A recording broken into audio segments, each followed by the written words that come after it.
Hey guys, I got another prototype gun from my collection here. This is a 6mm 223 single shot bolt action. The 6mm 223 is just a 223 necked up to 6mm. So the barrel, it's a 6mm. It's kind of a rare cartridge, but it is out there. I don't know if anyone actually makes a factory ammo, but it is a very accurate cartridge, especially out to 500 or 600 yards. I'll let you guys get a little closer look. This is one of my most accurate rifles in my collection. Like I said, I really like that 6mm 223 cartridge. You just have to resize 223 up to 6mm. It is just a single shot rifle. Got a narrow bow handle here. Of course, you probably noticed the scope. This is a very long scope, probably from the 1970s. I'm guessing this is a Lyman PermaCenter fixed 20 power scope. It still works really well. I mean, it is very long. But again, this is one of my most accurate rifles. It has a really nice trigger pull on it. Of course, just a single shot. There's no ejector, just an extractor. It's I don't know, it's at least probably 10 years old, but one of my most accurate guns.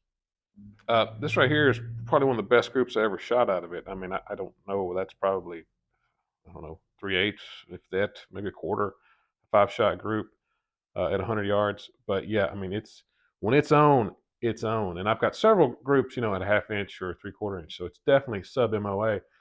Matter of fact, I took it down to the Talladega Marksmanship Park, and at 300, it's still a tack driver. At 600, it starts to drop a lot. Just you lose a lot of velocity. I'll show you a group I had there. It's about a 10-inch group at 600 yards, so I can't complain with that. It's one of my more accurate guns. The stock is American Walnut. Looks pretty good. It's got a kind of a satin linseed. There is a cherry end cap up here. The barrel is about 17 inches long, maybe 16 and a half. It's a 1 in 12 twist, which is, the 6mm 223 can vary from 1 in 7 up to 1 in 12. Probably the lighter weight bullets, it like 70, 75 grain bullets with that twist rate. But enough talking. Let me take it to range, and I'll put a few rounds through it. Let's see how it works.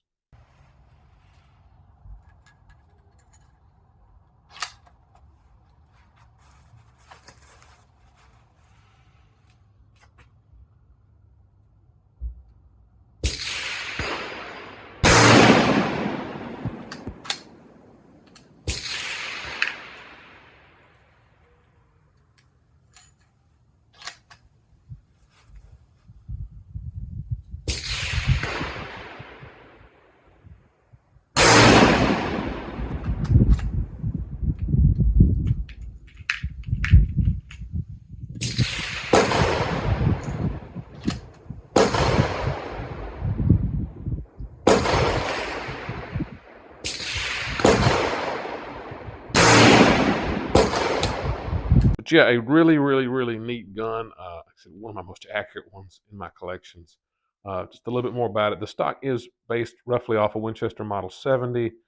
There is a grind to fit Pac-Man butt pad back here. You really don't need it, but it's not a very jarring cartridge. Like I said, the barrel, it is a Shilen blank, if I didn't mention that earlier. It is crowned up here. But yeah, really neat little gun. Of course, I got the bipod on there. So yeah, to work it, you just have to manually um, load a cartridge, close it, pull the trigger. It is cock on open design in there with a 2-lug bolt. I'll show you how to field strip this thing for cleaning. It hasn't been cleaned in a while. So the first step is there's a screw here and a screw right here behind the trigger guard here. You take those two out, and the whole action will lift out of the stock. Let me do that real quick. Okay, I got that out. I was wrong. You only have to take this one screw out. This one just screws into the stock. So there's kind of that stock. Again, American Walnut. It's got kind of an odd shape down here, but so let's get a little better look at just the action and the trigger. There's just not a lot to it. It is just a single shot rifle. So everything has been, looks like cold glued. But so the next step is there are 2 screws down here on the trigger housing. And take those out, and it'll take the trigger housing off, and then we can unscrew this bolt back here, or I guess you'd call it bolt. Unscrews out the back of the receiver. Let me do that. Okay, I got that off. There is a little spring plunger right here that goes inside the receiver and makes contact with the bolt to keep it from falling, if you have the gun upside down or something, it keeps the bolt in the locked position. So that's what that's for. The trigger doesn't get any much simpler.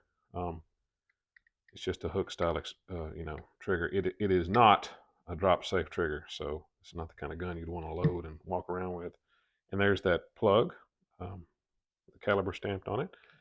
So the next part is this little sear catch down here needs to be unscrewed, and then we can unscrew the bolt handle and you can pull the bolt out the back. Let me do that real quick. Okay, I got that part out. Again, just a simple knurled bolt handle here.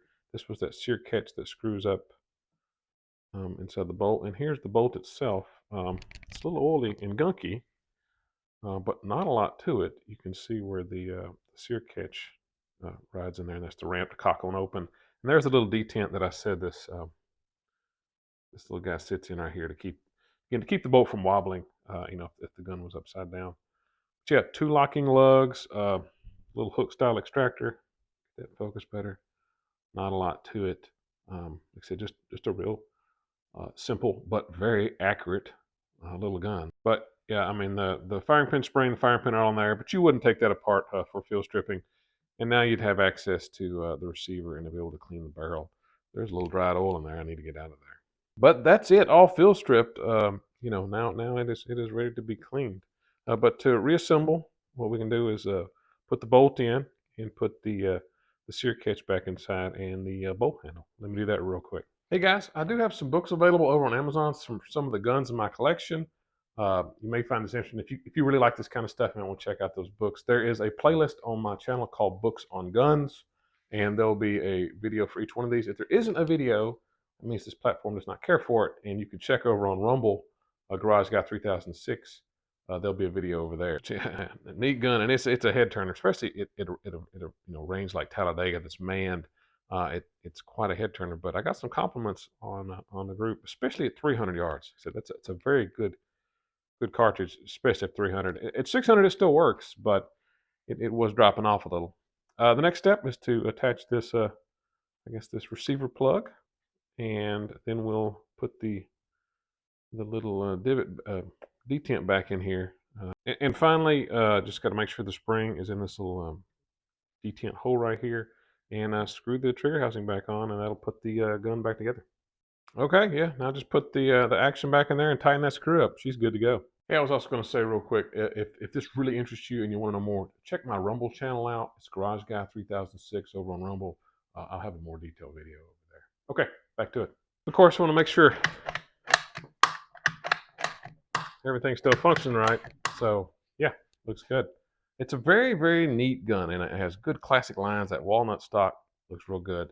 It is just a single shot rifle, so there's not a lot of glitz and glamour. But if you're wanting to put bullets in the same hole, it does a pretty good job, especially considering the simplicity of the design.